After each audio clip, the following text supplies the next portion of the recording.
All right, welcome back. If you would, go ahead and place your name and campus in the chat again. Make sure that your cameras are on. In the event that you have to step away from the camera, please put a message in the chat to myself so we will have that information. If you have not completed the practice exam, please do so before midnight strikes. Please complete the practice exam. Exam scores will be shared as usual. We have to wait until all the classes take the exam. The last class take the exam on Friday. The exam analysis will take place shortly after. And so the grades will be posted and shared shortly after that. Usually by 2 o'clock Eastern time, the class is finished and we've completed the exam analysis. So that will take place on Friday. We do have our 15-minute break. We'll just push that to the end because we want to go ahead and go over our material. We do have a quiz that's on next week. And then you have, after next week, week 6, let's look at it. You have the exam. Exam 2, it comes pretty quickly. So let me just share where we're at.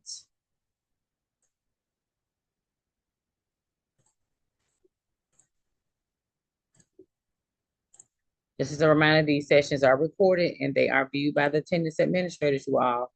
I say that just not to be repeating myself, but just so that you can make an informed decision. All right, so here we go. This is where we're at today. Taking exam 1. Again, those grades will be shared on Friday after the last class takes the exam and the exam analysis takes place. Next week, we have 1 week. We have today and then next week to review and prep for the exam 2 that will occur in week 6. So next week we'll have a quiz, and then you do have some NCLEX questions that are due. So that's where we're at.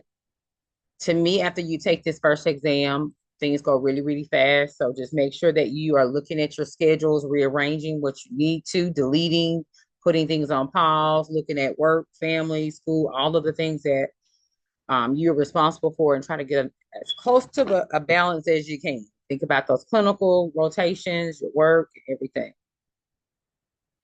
All right, so let's do a pre-assessment. We do have quiz 3 on next week. So let's look at this Kahoot here. Let's look at it. Let me share it here.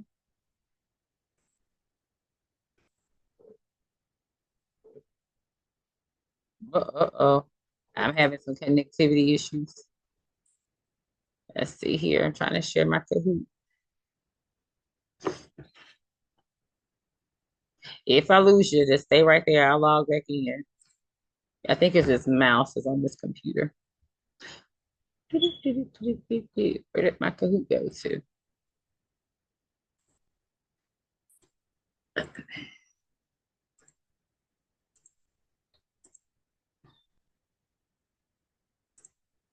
So the next exam is big on these ethical principles. There's several of them. And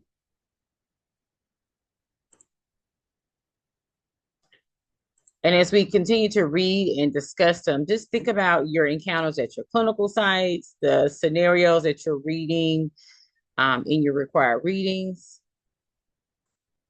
and just see if you can make a connection that way to assist you with remembering and understanding what the concept is.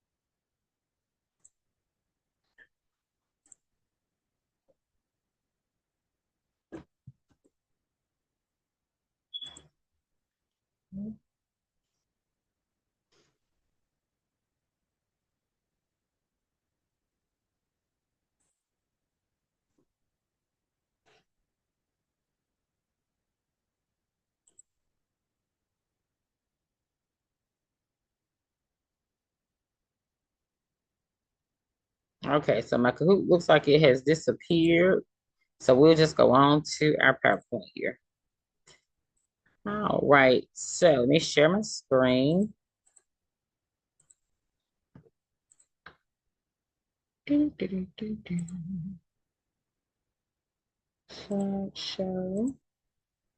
current slide. So as I mentioned, these ethical principles, they're our foundation to ensure, because it's an honor system for you to do what you're supposed to do as a nurse. It's an honor system for the nurse to just do what they're supposed to do, even in the event that something happens that's unfavorable, that's unintended, which we'll talk about those type events. We should still show that integrity. So these ethical principles are foundational to the nursing profession as they ensures that patients receive the care that they're supposed to in a professional and professional way and with integrity. So hopefully you'll gain understanding of what these principles actually are. So then let's go back and pick up what tells the nurse what we can do. Ethically correct, lawfully correct. What is that thing? Where can the nurse, the LPN, find the minimum competencies required to practice safely? Where can we find those at?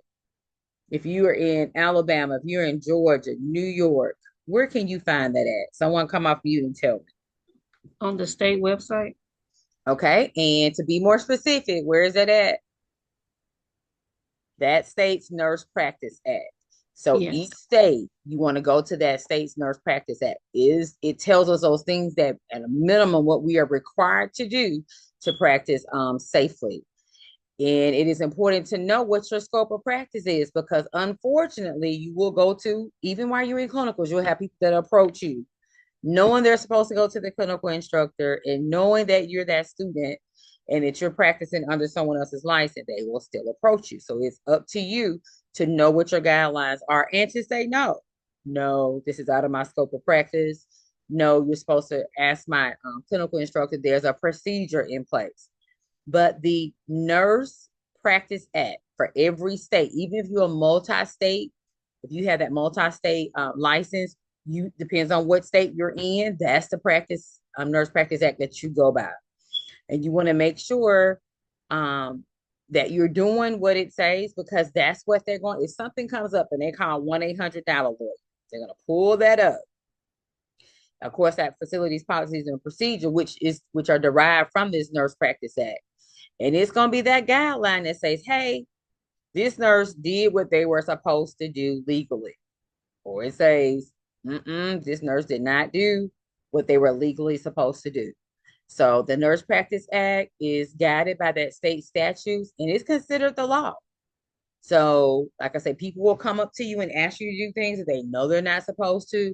So just make sure that you are familiar with that Nurse Practice Act. It is our guideline is what actions that we can do legally. So here we go. Here's a scenario. Let me hear from you. What should the nurse do? The patient in room 201, they're out of their medication. The medication is due to be given now. What should that nurse do?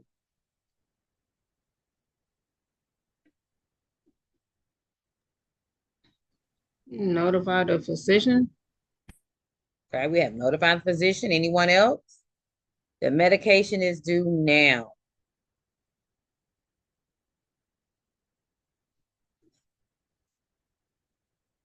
Okay. We want to notify pharmacy. That's who's going to dispense the medications. Usually each facility has some type of procedure in place. First of all, when a medication is to be reordered.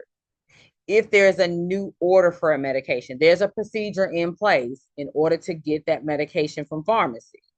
Even if it's after hours, they have some step and some procedures, some policies in place to get that person's their medications. We are not supposed to share medications. If the patient in room 201, 202, 203, all the way to 210 are on the same medications, it doesn't matter. If it's not an over the counter and that facility is dispensing that medication, for example, usually you're like your Tylenols, your aspirins, and your vitamins. Those are some examples where facilities will buy these stock meds and they're gigantic containers. Like there'll be 1,000 pills in one bottle. But otherwise, each person has their own medications. For example, there's the blood pressure pills. Those are not going to come in a stockpile. Diabetes medications, those don't come in stockpiles. And even when COVID struck and they were promoting, everyone to get their vitamins, even those started being dispensed individually. But the whole thing is we do not share medications. The pharmacy is there to dispense those medications. That's what they're there for. There are after hour procedures. So it is unethical and illegal to use a patient's medications, of course, for our own use and then for other patients as well. We need to contact the pharmacy for those medications that are needed. In the event that the medication has been already ordered for the person and they're running low, the facility still has a procedure in place to reorder those medications. As part of the electronic medical records, when you're administering those medicines on that electronic MAR, there's a button that says reorder. And if you hit the button and the next day you don't receive that medication, there's a plan B in place. You write it out and you fax it or scan it into that pharmacy. Plan C, we call if we still don't get that medication. But it's never okay for us to use that medicine or for us to give it to another patient. So we're still talking about these ethical principles here. So we have beneficent paternalism. It's like the opposite of autonomy. Beneficent paternalism is really a disrespectful attitude. It goes against the patient, or if the patient has a parent or guardian, it goes against what they have decided for the next steps of the treatment plan. Beneficent paternalism is like the healthcare provider says, hey, I know what's best for you. Because remember, the patient and the patient guardian, they've made a decision about what their treatment option they want to select, whether or not that's refusing it or option A, B, or C. But with beneficent paternalism, the healthcare provider comes in and they say, hey, I understand that you selected this option, but I think this is the better option. So what happens after that? They contact the courts to present their case, all of the information. Now, it does not mean that the courts will take sides of the healthcare provider. It just means that this is in place so that the healthcare provider can present this information. Now, this is usually used only in extreme circumstances. This is not something that health providers do, because we know one of the patient's rights, they have a right to refuse. They have a right to choose. So this is usually in emergency situations, extreme situations, and it's just an opportunity for the healthcare provider to share with the courts what they think is best. So the next one we have is justice. It refers to providing that fair and equal treatment to all of our clients, no matter their pay status, if they're insured, if they're uninsured, no matter if that patient has a history of a disease process. Okay, they're non-compliant diabetic, they're non-compliant hypertensive patient. It doesn't matter. They may be alcoholic. It doesn't matter. We still provide that fair and equal treatment to all of our patients. Okay, so here it is. We have beneficent. It's to do good when we're taking care of our patients. It emphasizes our obligation as that nurse to promote that patient's well-being and interests. It involves actions that aim to do good, to improve the health outcomes and enhance the patient's overall welfare. Remember, we just talked about everyone on the healthcare team. Like, what is that? The healthcare team's purpose is to restore that client back to their optimal level of care. Everything, looking at their diet, looking at their ability to take care of themselves, their overall health. We want to prioritize the patient's needs and interests. We want to include that in the patient's care. We talked about being culturally competent, and we're going to talk about in a couple more slides about that partnership. But we want to see what their needs and interests are. We want to see what do they know about the disease process. And then in practice, nurses, we can uphold this principle by providing that Passionate, patient-centered. Remember, we provide that individualized care, means the same thing. Patient-centered, unique, individualized care. We want to address the patient's concerns. If they have questions, we want to, answer them. If we can't answer them, or if it's out of our scope, we provide or contact that healthcare professional that can. They have something going on with their diet, we pull that dietitian in. And we'll talk about consent here shortly. If they're having a procedure done and they don't know who is working with the healthcare provider, then we bring them back in, because that's one of the things that they need to know. We want to actively engage that patient in their disease promotion and disease prevention strategies. So here it is. An example that I gave was, we question an order. The patient has an order for a blood pressure medication. We've administered that medication and we're rechecking the vital signs. We know that blood pressure is low, it's out of range. So we call that healthcare provider. We present our, the situation is the blood pressure is low. The history is they have received, lisinopril or antihypertensive, and they've been receiving it. They're due to get it again in 2 hours or 3 hours or whatever that order is. But the whole idea is we learn these norms so that when we see abnormalities that we report them, we question it. That's part of taking care of that patient. Fidelity refers to keeping one's promise and acting in the client's best interest. Let me just pause and look at the chat to see if we have any questions.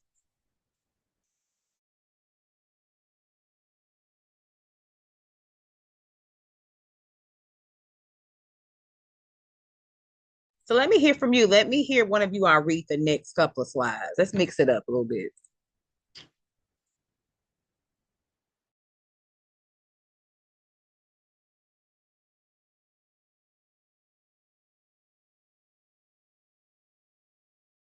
I volunteer. It doesn't matter who. Read the slide for us.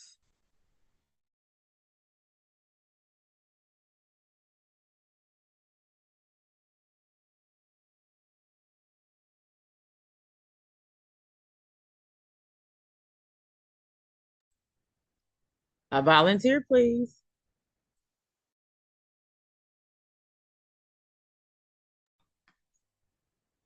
I'll read it. Fidelity refers to keeping one's promise and acting in the client's best interests. Fidelity in nursing refers to the ethical principle of being faithful and committed to providing the best care possible to patients. It involves being truthful and reliable and keeping promises made to patients. Fidelity is important in nursing as it helps to establish trust between patients and healthcare providers, which is crucial for the success of any intervention. It also promotes patient autonomy, respect, and dignity, which are fundamental components of quality nursing care. All right, thank you. It does help establish that with that therapeutic relationship.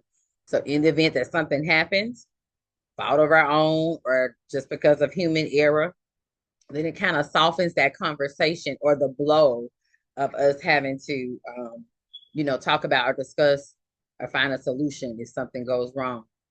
So yes, we want to keep those promises. It's very important. Let's see.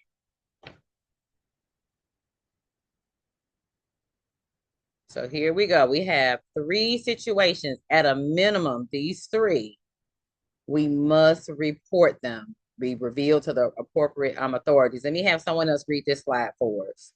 Anyone?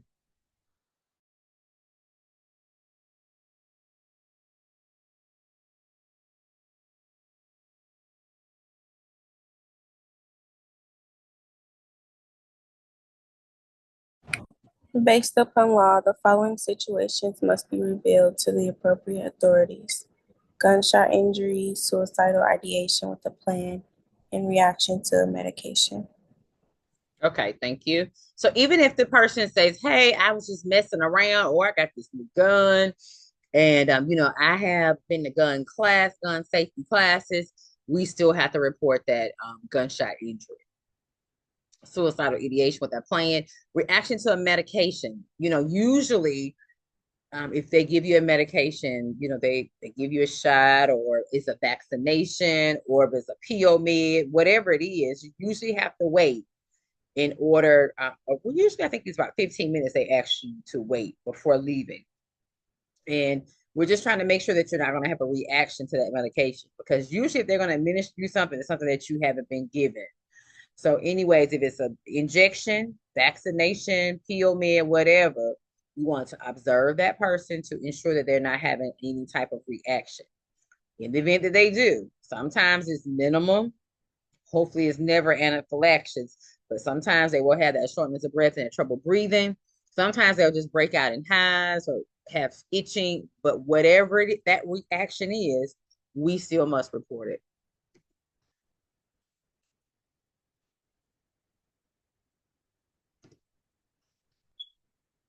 Okay, this is just more on ethics here. Okay, let me hear from someone else.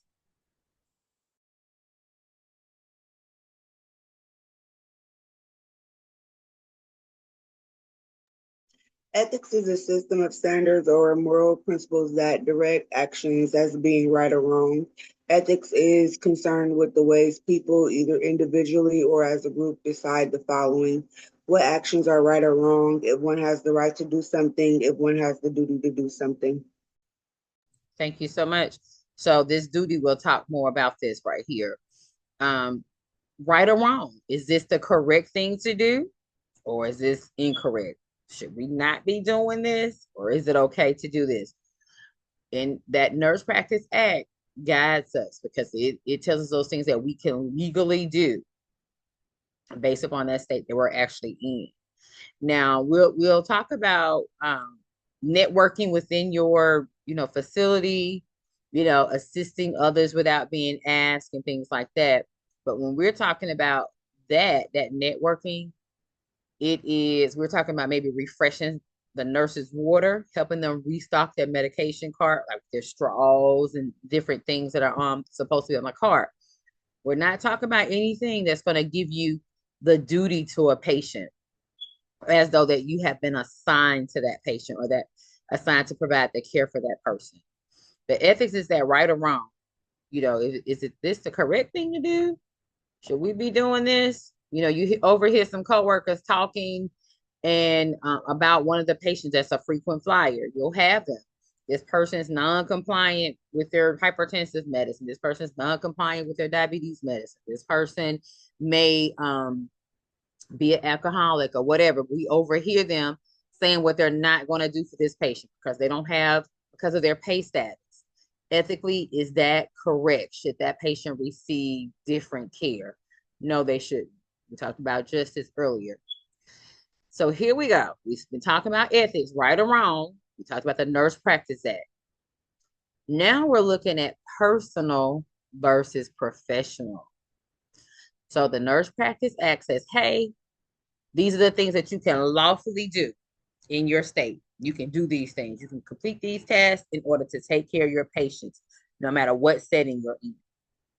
But personally, whatever those tasks are, you might not want to be part of them, and you might not want to perform them. So a side note, as you go through all your different clinical sites, make sure you're just making note of, and also once you go out and do your interviews, make sure that you look at that job responsibility, all the tasks that you're expected to complete. Because sometimes there's an instance where personal ethics bump heads with professional ethics. What do we mean? It's lawful for you to perform a task, but personally, you might not want to perform that task. So, there are some options. It could be, you not work at that facility, and or in the event that you're assigned those tasks, what is your out? Have you already established up front that you will take on other tasks to swap out whatever the workaround is? But there are times when what you feel personally is right or wrong bumps head with what professionally you can do. Okay. Personal ethics provide personal guidelines for living. You ultimately choose what your personal code of ethics includes. Your personal code of ethics will influence your nursing ethics. Sometimes personal ethics conflicts with the law. Remember, we said the Nurse Practice Act is what you can lawfully do. It is lawful for the nurse to complete the task. But personally, I don't want to complete that task because of whatever my thoughts and feelings are. So we want to consider those different settings and what tasks are required to work in those settings. And if you decide to go in that setting to work, is there something else that you can do to take the place of? Can you swap out that task with someone else? Is this task or something you have a problem with doing? So this is what when personal bump heads with professional. Personally, you don't want to complete that task, but professionally, you know you can. Ethical responsibilities of the nurse. Client advocacy, accountability, colleague reporting. You know, it's part of our ethical responsibility in the event that our colleague, our coworker, you know, they are sexual harassment, they're using a patient's medications. We have to report those things. We have to report those things. Just pausing and make sure we don't have any messages in the chat.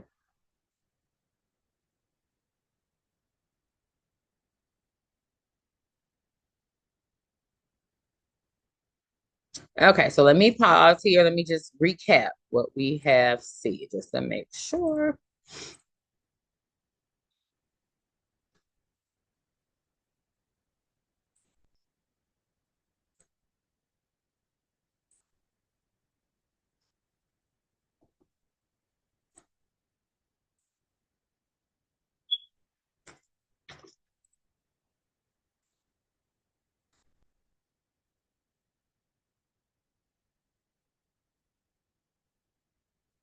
The nurse questions the doctor's orders about a medication, whether that is pain medication, blood pressure medications. They question that order. It could be a breathing treatment. What ethical principle is that?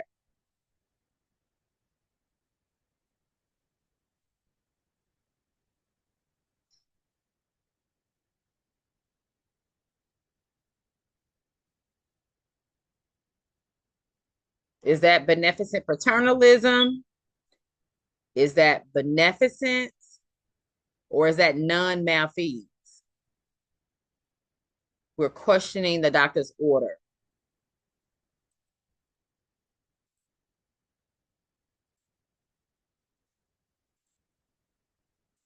Which one is it?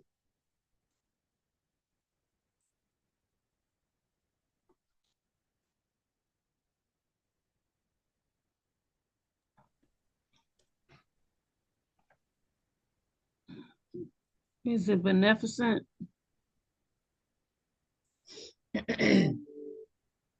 That is correct. We're questioning that doctor's order. So what if the which ethical principle is this an example of? Despite our patient in room 201, despite them being non-compliant, um, they have some type of substance abuse problem. They're diabetic and they just won't take their medicine like they're supposed to. We still provide the shower. We still provide all the care that patient was supposed to receive despite all of that. Is that ethical principle justice or is it non-malfeasance? Justice. Okay, Justice. got it. Good. All right. So what about Dr. Joe petitions the courts for the treatment option that was decided about the patient that was in room 201. Which ethical principle is that? What did he do? The doctor petitioned the courts to hear his side regarding the treatment option that the patient or their guardian selected that's in room 201. Which principle is that? Autonomy? Not autonomy. It's the opposite of autonomy. Remember, autonomy is we support them in whatever decision that they're making. The example that I just gave is the doctor supporting the decision that the patient or the guardian made? No. No. So it's not autonomy. So it is what? Is it beneficent paternal? Got it. Okay. Beneficent paternalism is used for extreme circumstances. It is where the healthcare provider will question. They will seek the courts to say, hey, I know the parent or even that patient, they decided on treatment A, option A. But I think I know what's best for them. It's kind of the healthcare provider has a I know what's best for the patient attitude. Usually we support their autonomy, right to refuse whatever they decide. But with beneficent paternalism, the doctor, the healthcare provider, they seek the court's permission to go against what was decided. Okay. Let's see here. What else did we just go over? What do our nurse practice act do for us? Tell me at least two things. What does our nurse practice act do for us? Tell us how to practice within our state. Mm-hmm. It is a guideline of what actions that we can do, what tasks, what job responsibilities that we can do that are lawful. Go ahead. Like a code of conduct kind of type of thing. Yes. And it's guided by that state statutes. Whatever state you're in, you can do whatever within that state based on that state. And it is the law. It is the law. What is an example of malpractice? Can you think of an example of malpractice? Well, let me just give you some examples. You tell me which one of them is an example of malpractice. So the nurse picked up the phone. It was lab or x-ray on the phone, and they were reporting the client's results. After receiving the results, the nurse called the healthcare provider and they reported whatever those results were. The second option is, let's see, the patient, the nurses were assisting the client doing a procedure. The nurse received a phone call. They had to step away. And when the nurse stepped away, the patient fell.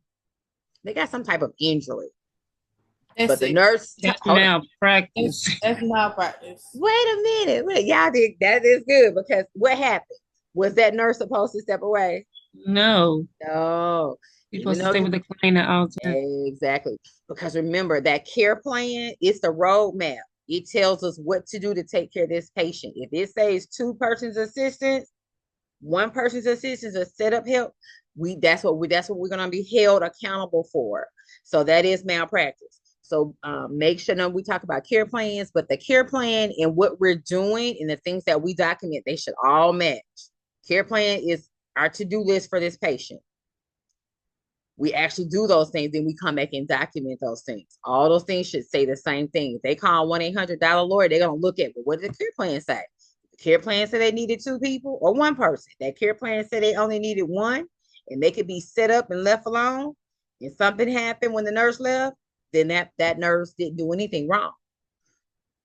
Okay, and so what are those three things examples that we gave that we must report to the authorities?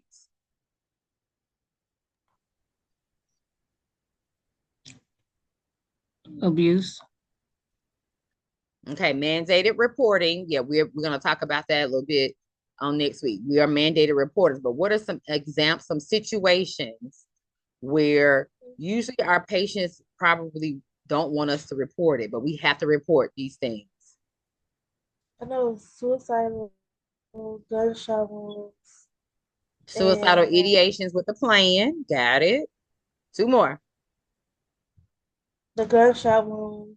Even if, what if they say, I was just messing around, I was just goofing around? Do we still report it?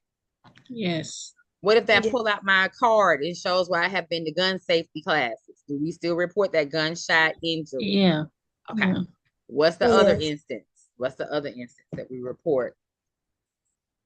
Oh, we were at the urgent care, went in because our back was hurting, and I was trying to lead you up to the answer. What's another reason you will report something? Patient received, I don't know, a pain med, injection. I Oh, got a Reaction. reaction, Yeah. some type of reaction. Even if it was a vaccine, if it was a pill, it didn't matter. They had some type of reaction. Hives, itching. If it was anaphylaxis, we're going to report all of those things. Suicidal ideation with the plan, gunshot injury, and then a reaction to some type of medicine. We'll talk about that mandated reporter too. Is it illegal or just unethical for the nurse to take the patient's medicines and or share them with another patient? Illegal. Say that That's not again. it. Say it again. She said illegal. It's unethical too. So it is both. It is illegal and unethical. That's right. Yeah. Great, great. I was trying to make sure that we capture both of those. It is illegal and unethical. Got it. Good, good, good. All right. And so that's reviewing everything. And then, of course, we're at our 15-minute break. So we will see you all on next week. Remember, when we come in, we're going to take that quiz at the beginning. Make sure you review the recording. Have a good night. Be safe. Bye. Bye-bye.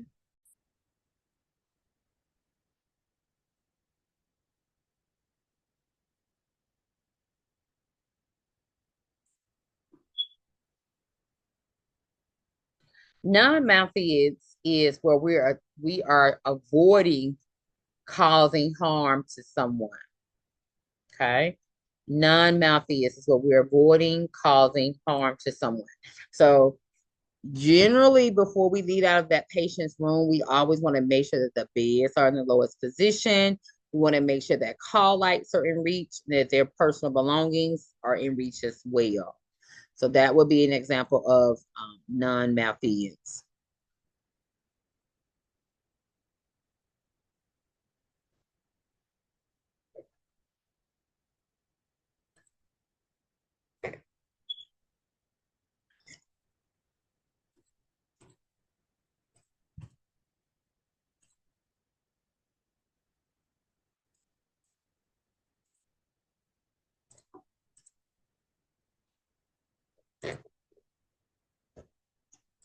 Hey, this slide right here just looks back at those ethical principles altogether.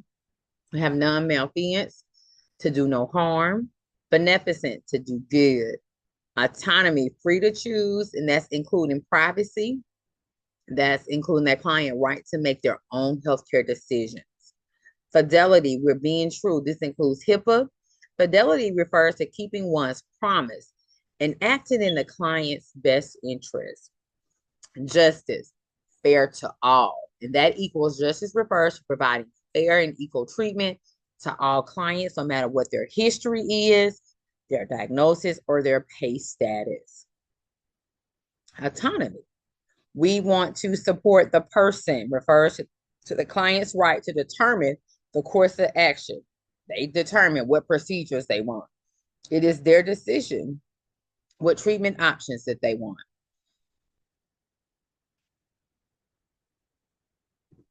Okay. Beneficent paternalism is a disrespectful attitude. It's really the opposite of autonomy. The client or the patient or their representative have made a decision about the treatment. Beneficent paternalism is where that healthcare provider comes in and say, hey, I know what's best for you, and this is the treatment option I think you should select. It's usually it's nothing that they usually use every day. It's used in emergency situations where the courts are petitioned and that information is presented to the courts. It doesn't mean that the courts will go with the healthcare provider, but it's an opportunity where the healthcare provider can provide the information to the courts, but it goes against what the patient has actually decided they wanted. True or false? Starting education is within the nurse's, the LPN scope of practice. So think about those other words: initiating education, starting education. Is that within the Nursing, the LPN scope of practice? No. RNs do the initial teaching, while LPNs can reinforce teaching. Legal aspects of nursing care. The state statutes that apply to licensed persons and the situations in client care that could result in legal action. Where can you find them? These are whatever facility that you go to work in is in their organizational rules and regulations. Obligations under the law is in professional groups. NAPNES is a professional group. Is in that organization's policies and procedures, and of course, is in that state Nurses Practice Act. A healthcare organization's policies and procedures can be used in a court of law as one of many guides for that expected behavior. So think about it. The Nurse Practice Act, whatever state that you're in, that facility actually creates their policies and procedures from the Nurse Practice Act. Because remember, they can't ask you to do anything that's not lawful for you to do. So they should be mirroring each other. Nurse Practice Act and that facility's policies and procedures. With that being said, that can be used in the court of law. The facilities, policies, and procedures can be used in the court of law to say, hey, the nurse did what they were supposed to. They did what was expected, or they did not. But that policy, that facilities, policies, and procedures can be used in the court of law. So where can we find the LPN's minimum competencies that are required to practice safely? Where is that information listed at? That State Nurses Practice Act. It is important for us to know, no matter what state we're in, what that Nurse Practice Act actually says that we can lawfully do.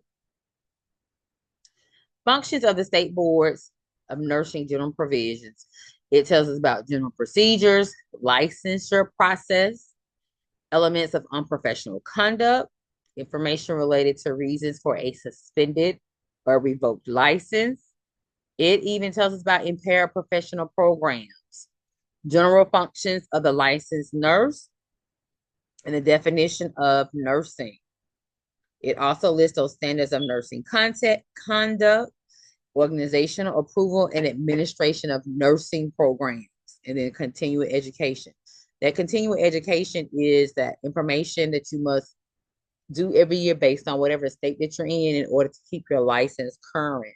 And it helps you to stay up on what's the latest evidence information. The Nurse Practice Act, again, it contains that general information such as licensure fees, functions of the State Board of Nursing, the elements of unprofessional conduct, and the process to obtain a license. The general functions, not the specific functions of the LPN, can be found on the State Nurse Practice Act. So those general functions are listed there also. So those license fees, it functions as a State Board of Nursing, those elements of unprofessional conduct, that's listed there. This is the information, we're just looking at it in a different way. The State Board of Nursing, setting fees, approves the schools of nursing, licensure and certifying nurses. They also have maintain those inactive and status lists. I know when COVID came around, the ones that were inactive or retired, they were contacting them to see what they reactivate their license. But they maintain that inactive license list, carrying out disciplinary actions for violators, suspending and revoking licenses, and dealing with the appeal process. This is the State Board of Nursing functions. Okay, it includes approving those nursing schools. We just said maintaining that inactive license list. The Board of Nursing develops programs for impaired nurses, but do not provide the counseling.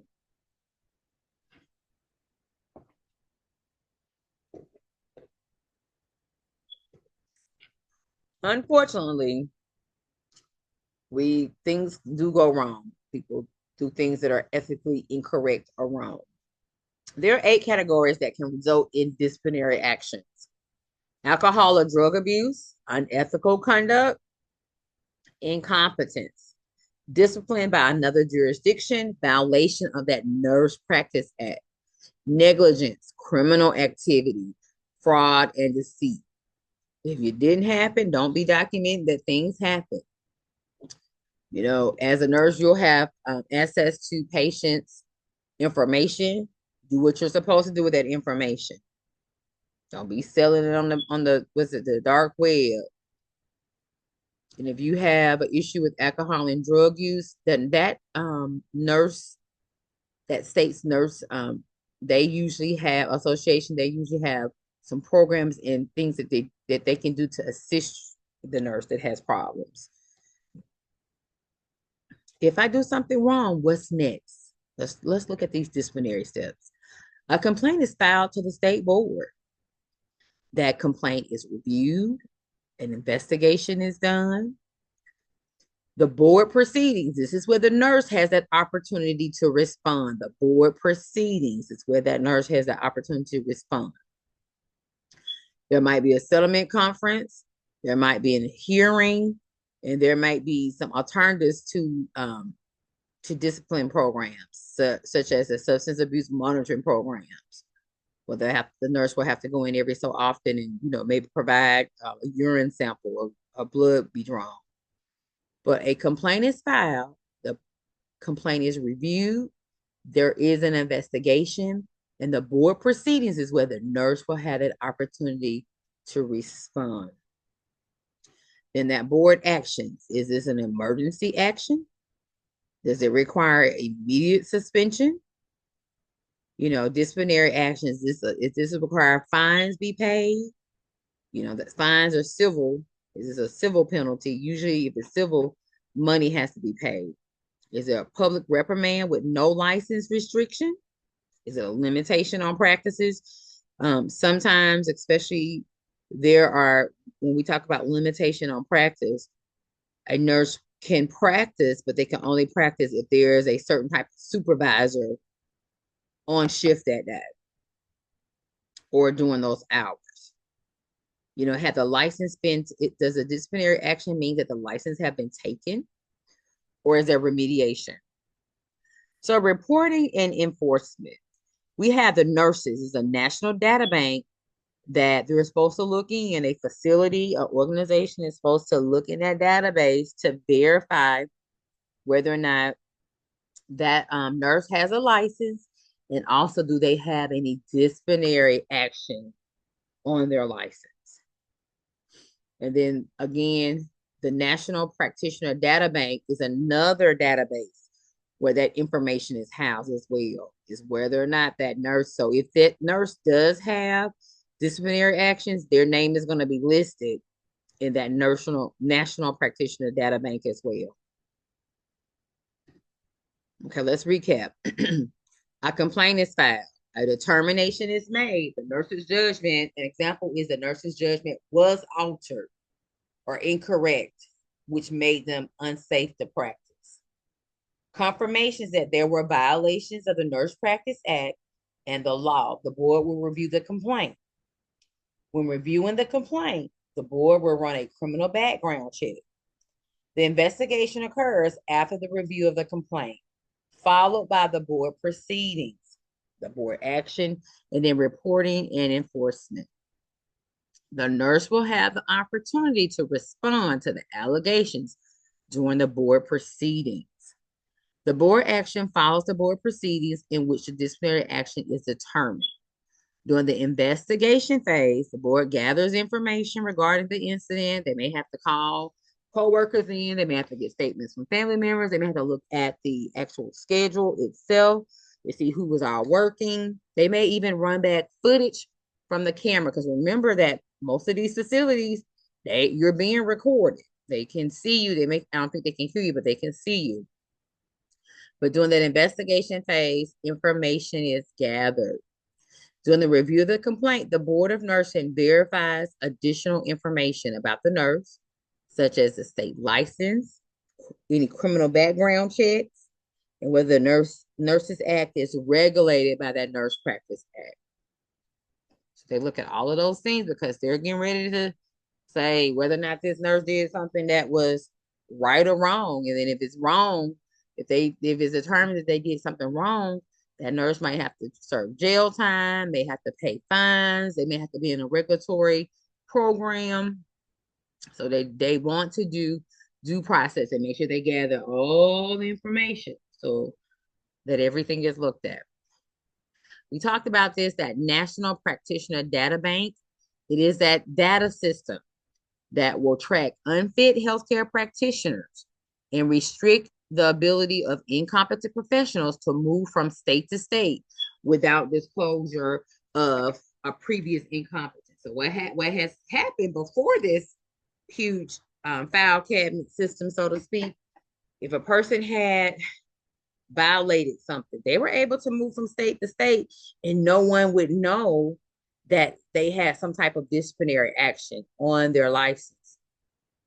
But they created this national practitioner database. So in the event that a practitioner was incompetent, had something listed on their license as some type of disciplinary actions, they can look in this database and see. All state board of nursing entities are mandated to report disciplinary actions. So wherever those organizations we work at, they're mandated reports. They have to report any disciplinary actions, whether or not it's probation, suspension, or those licenses have been actually taken. They're supposed to put that. It's reportable, and it's supposed to be placed in this data bank so that person cannot jump from state to state and continue to practice and people not be aware of that they have some type of disciplinary actions. The data bank has the nurses' information whose license that has been suspended. Okay, we talked about nurses. This is that online verification system. Your address, your date of birth, all your credit score. These things are not listed in here. It tells us your license, the nurse's license number. When do that license expire? And if that person has any disciplinary actions or not. That's that nurses right here. We talked about a couple of slides before, that nurses verification system.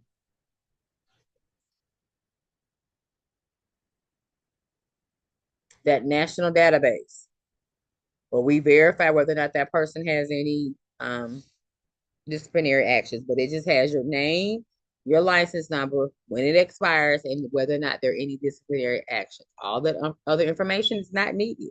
Your address, your credit score, your date of birth, your shoe size, those things are not needed. So it is not listed there. Legal liability, criminal government versus individual. So we have felony or misdemeanor charge, crimes such as homicide, larceny, and embezzlement. Those are criminal charges. Civil, individual versus individual, usually results in some type of monetary compensation, and it falls under the category of intentional torts or unintentional torts. So here we go. Intentional tort is intended to cause harm to the client. There was some type of threat, some type of actual harm, and it was intended.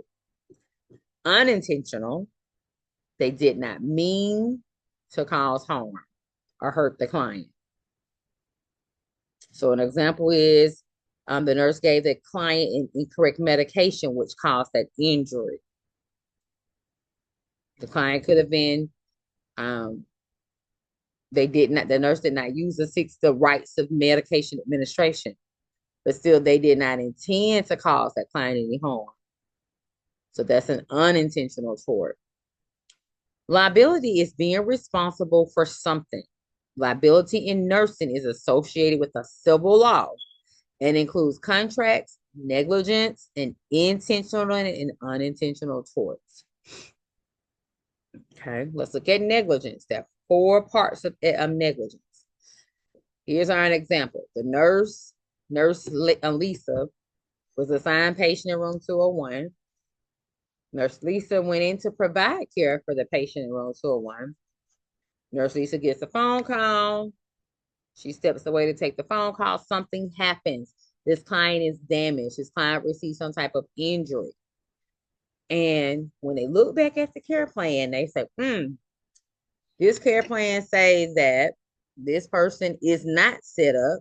This person is supposed to receive one person's assistance or two persons' assistance, and it was not provided. As a result of that, this client sustained an injury or some type of damages. So those 4 parts, Lisa was assigned to that patient in room 201. So that was her duty. Lisa breached her duty. She stepped away. The care plan says that you're supposed to have that one person there. She stepped away. And as a result, that patient has some damages. And they can determine there's a direct cause between the person damages and the nurse not performing their duty. Okay. Duty refers to the nurse's responsibility to provide care in an acceptable way.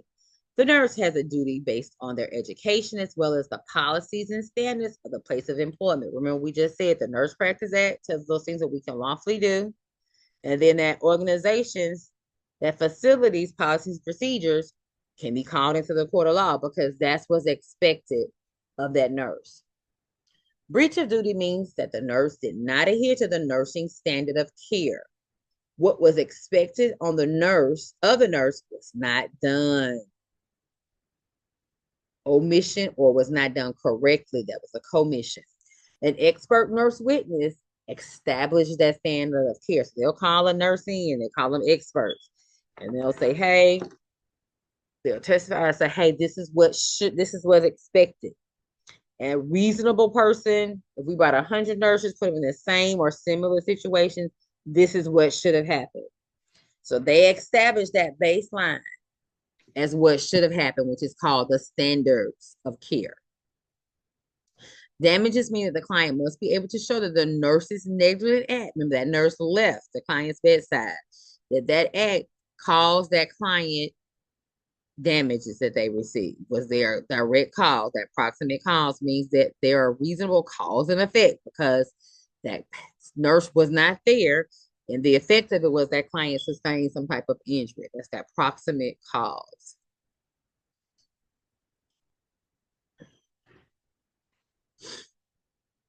What is the difference between battery and assault? Battery, to cause physical harm to someone. And assault is unjustified attempt to threaten to touch someone.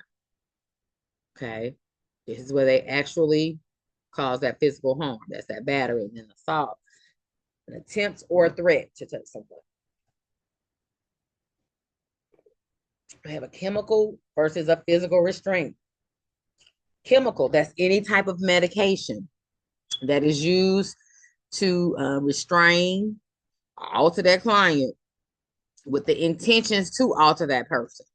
Not like a pain medication that the patient asked for and they're trying to get their pain under control. We're not talking about that. We're talking about the nurse administering medications to alter that client, maybe to put them to sleep so they won't ring the bell, but they're using some type of medication. And then a physical restraint, examples of those are wrist restraints. We have wrist restraints, ankle restraints, vest restraints, but it's some type of thing, a restraint that is used to alter someone's reactions or responses. So here's an example for medications. A nurse administering the medication, the PRN, because the nurse wants to, not because the client asked for it. Well, I'm just going to go ahead and just give them their anxiety pill. But it's listed as PRN, so that's as needed.